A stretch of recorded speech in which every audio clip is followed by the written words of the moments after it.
नमस्कार दोस्तों, आप सभी को दिग्दर्शन परिवार में स्वागत है। तो चलिए, जैसा कि आपको दिख रहा होगा स्क्रीन पे, आज की टॉपिक है विशेषण प्रकरण का पार्ट 2। यदि आप पार्ट 1 नहीं देखे हैं तो प्लेलिस्ट में जाकर के सर्वप्रथम विशेषण का पार्ट 1 देखें, जिसमें विशेषण के प्रकार आदि पे चर्चा हो चुकी है। चलिए, आज की कक्षा में हम लोग विशेषण के जो अवशिष्ट प्रकार बचे हैं उसे देखेंगे। इसके साथ साथ प्रविशेषण क्या है, इन विषयों पे चर्चा होगी। तो चलिए, बिना समय गवाए हुए कक्षा को प्रारंभ करते हैं और देखते हैं विशेषण के प्रकार आदि जो अवशिष्ट बचे हैं उस पर। तो आपको जैसा कि दिख रहा होगा, परिमाणवाचक विशेषण, जो कि ये अवशिष्ट बचे हुए थे। 2 विशेषण पार्ट 1 में पढ़ाया जा चुका है। 2 जो अवशिष्ट बचे उसे हम लोग अभी देखेंगे। यहाँ आपको दिख रहा होगा परिमाणवाचक विशेषण।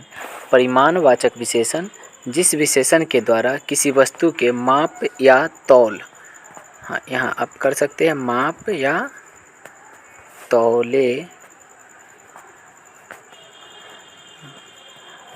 तौले जाने वाली विशेषता का बोध होता है, उसे परिमाणवाचक विशेषण कहते हैं। जैसे 1 किलो परिमितम अन्नम, 2 किलो परिमितम घृतम, हस्त परिमितम वस्त्रम। तो यहाँ 1 किलो अन्न ये तौला गया है, 2 किलो घी तौला गया है, 1 हाथ या फिर हाथ भर वस्त्र यह माप है, माप का पैमाना है।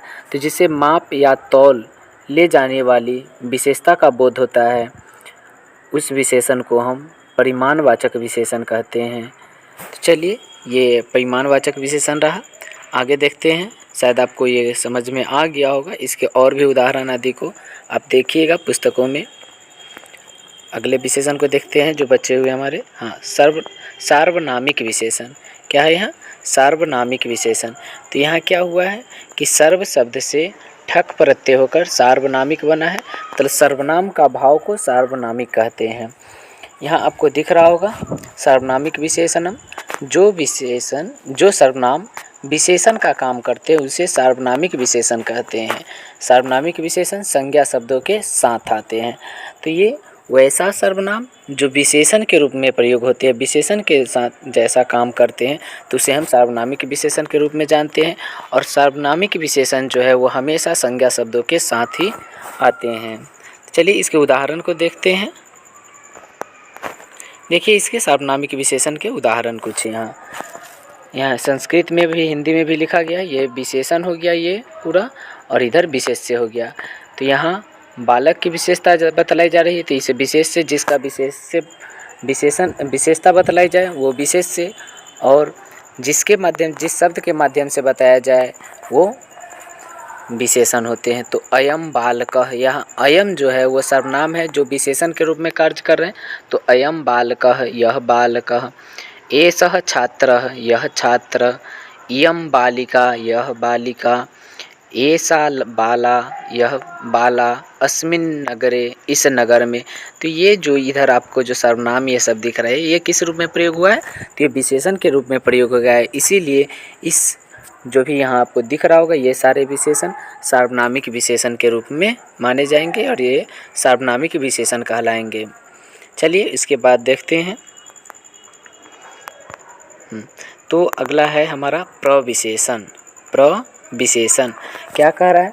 जो शब्द विशेषण की विशेषता बतलाए उसे प्रविशेषण कहते हैं। अभी तो देखिए कि संज्ञा या सर्वनाम की विशेषता जो बतलाए उसे विशेषण कहते हैं, लेकिन जो विशेषण की भी विशेषता बतलाए उसे हम प्रविशेषण के नाम से जानते हैं। जैसे में दिया अति सुंदरी बालिका।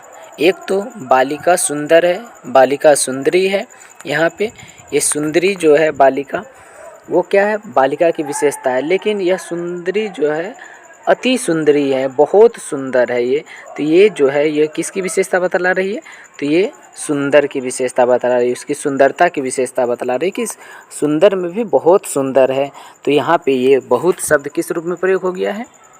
यहाँ पे यह बहुत शब्द प्रविशेषण के रूप में प्रयोग हो गया है। अति मधुरम फलम, फल तो मीठा है, तो मीठा ये इसकी विशेषता हो गई। लेकिन कितना मीठा? बहुत मीठा। यहाँ मीठा हो जाएगा, है ना, मोटा लिखा गया है, आप इसको कर लीजिएगा। फल बहुत मीठा, फल बहुत मीठा फल, ऐसा आप कर लीजिएगा, है ना। तो ये फल की विशेषता ही है मीठा, लेकिन मीठा में भी कितना है, बहुत मीठा है, अति मधुरम है। तो यहाँ पे ये अति जो हो गया वो प्रविशेषण के रूप में प्रयोग हो गया। यह विशेषण जो फल हुआ, मीठा जो विशेषण हुआ, इसका भी विशेषता यह कौन आकर के बता रहा है, अति। वैसे ही अति कृष्णः जनः, बहुत काला आदमी, आदमी तो काला है, कृष्ण है, ये उसके विशेषण है, लेकिन उसमें भी कितना काला, बहुत काला। तो यहाँ जो अति शब्द प्रयोग हुआ है वो प्रविशेषण के रूप में प्रयोग हुआ है। तो आज की कक्षा बस इतनी सी ही रही, छोटी सी कक्षा। आपको शायद ये समझ में आ गया होगा। हाँ, समझने में थोड़ी सी परेशानी हुई होगी, तो आप इससे पूर्व इसे अच्छे से समझने के लिए आपको इससे पूर्व की वीडियो देखनी होगी, मतलब विशेषण का भाग 1 देखना होगा। आप उसे देखने के बाद ही इसे देखें, तब आपको आसानी से समझ में आएगी। बाकी कक्षा के अंत तक आप सभी को जुड़े रहे, इसके लिए आप सभी को बहुत बहुत धन्यवाद। मिलते हैं फिर अगली कक्षा में एक नई विषय वस्तु को लेकर, एक नई टॉपिक को लेकर के। इसी तरह हमारे साथ आप जुड़े रहें। धन्यवाद।